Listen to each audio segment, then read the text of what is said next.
ज़िंदगी में अगर आप फ़कीर हो, अगर गुरु का हाथ मिल जाए, साईं तो आपको मतलब फ़कीर से राजा बना देता है। उसके बारे में आप क्या बोल सकते हो? देखो ये जग जाहिर बात है कि वो फ़कीर है ना,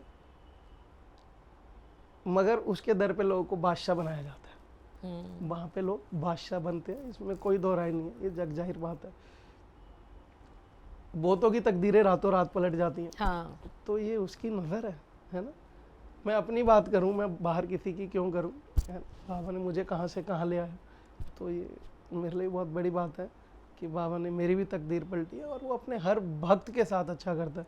बाकी कर्म है वो हमारे हाथ में है, वो अच्छे रखेंगे तो वो उसने देना ही देना है। बस एक चीज़ ज़रूर है, बहुत आजमाता है, और वो टेस्ट भी उसी के लेता है जो उसके बहुत क्लोज होते हैं, बहुत बहुत। है ना।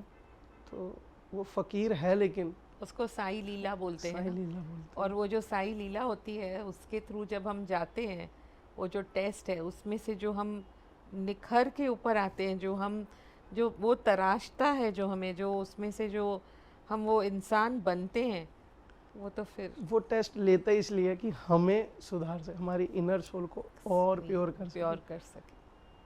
दुनिया कैसी है वो ये दिखाने के लिए भी हमारे टेस्ट लेता है कि वो ऐसे हालातों में डालता है, तो फिर हमें समझ आता है कि कोई किसी का नहीं है, फिर बाबा ही हमारे। बस मैं और मेरा साईं। हाँ, तो आपका सवाल था फ़कीर और बादशाह वाला। आज भी उसके दर पे जब जाते हैं ना, तो जब सुबह बाबा का स्नान होता है, तो जब उसको बाबा को मुकुट पहनाया जाता है, तो राज ही लगता है, वो बादशाह ही लगता है ना। और जैसे जैसे शाम होती है, बाबा की आरती होती है चोले, फिर रात शेर आरती, फिर बाबा को एक सिंपल कॉटन का चोला बनाया जाता है। हाँ, तो मुझे वो वक्त आता है, अरे फ़कीर है ये इसका असली रूप वो उसका असली ही रूप है ना। और मैं तो हमेशा यही सोचती हूँ कि उसने अपनी ज़िंदगी इतने सादगी के साथ जी है। उसने हमें अपना एक ज़िंदगी जी के हमें सिखाया कि कैसे रहना चाहिए, कैसे रहना चाहिए बेसिकली, एकदम सादगी से, सादगी में। No frills and fancy. दो जोड़े में रहना है, दो जो, बट हम समझते कहाँ हैं। हमें हम लोग अट्रैक्शन। इंसान हैं, हम समझते नहीं हैं। Yes yes. ये बात मेरा पर्सनल एक्सपीरियंस है कि जब हम बहुत तकलीफ़ से गुज़रते हैं, जब हमें बहुत प्रॉब्लम्स आती हैं, तो हमें साईं छोड़ता नहीं है। उस वक्त वो हमें और करीब से मतलब पकड़ता है इतना टाइट कि मैंने तो मतलब लिटरली ऐसा लगता है जैसे कानों में उसकी आवाज़ आ रही है, जैसे वो कह रहा है तू रुक, मैं हूँ तेरे साथ। वो और करीब आ जाता है। ये हमारे ऊपर है कि हम उसको उस वक्त देख पाते हैं या नहीं देख पाते हैं। जैसे बहुत लोग कहते हैं भगवान किधर है, भगवान एग्जिस्ट ही नहीं करता है। मैंने तो कितना पूजा पाठ किया, पर मेरा पर्सनल एक्सपीरियंस है कि वो और करीब आता है। जितनी तकलीफ़ उतना और करीब।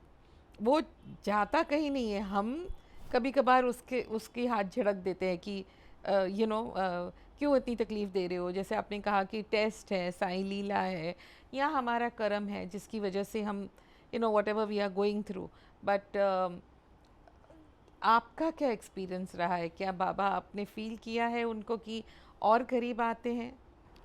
मेरा एक्सपीरियंस ऐसा है कि बाबा तो हमारे करीब हैं ही हैं। जब डिफ़िकल्टीज आती है ना, तो हम उसको ज़्यादा याद करने लगते हैं, हम उसके ज़्यादा करीब हो जाते हैं, याद करना चाहिए। हम उसके पास जाने लगते हैं।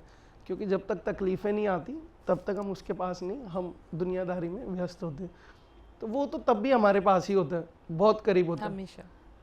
वो एक सिचुएशन डिफ़िकल्टी ऐसी जो डिफ़िकल्टीज आती हैं, हम उसके और करीब जाने लगते हैं, हम उसको ज़्यादा याद करने लगते हैं। बट बहुत सारे लोग होते हैं जो जाना छोड़ देते हैं। वो कहते हैं हम तो नहीं जाएंगे, हम तो इतना गए। और मैं कहती हूँ कि उल्टा आपको अब ज़रूरत है ज़्यादा करने की। अगर आप शायद 1 घंटा प्रेयर्स करो, अब 2 घंटा करो और प्रेयर्स करो, डेली करो। मीन्स अगर आपकी तकलीफ़ बढ़ गई है तो उतना ही ज़्यादा उनको बुलाओ अपनी तरफ। शायद वो इसलिए होता है कि उनके अंदर श्रद्धा और सबूरी की कमी है, क्योंकि बाबा ने कहा ही यही है कि जब जब ज़िंदगी में मुश्किलें हैं ना, तो श्रद्धा रखना और सब्र करना, सब्र। मैं साथ दूंगा।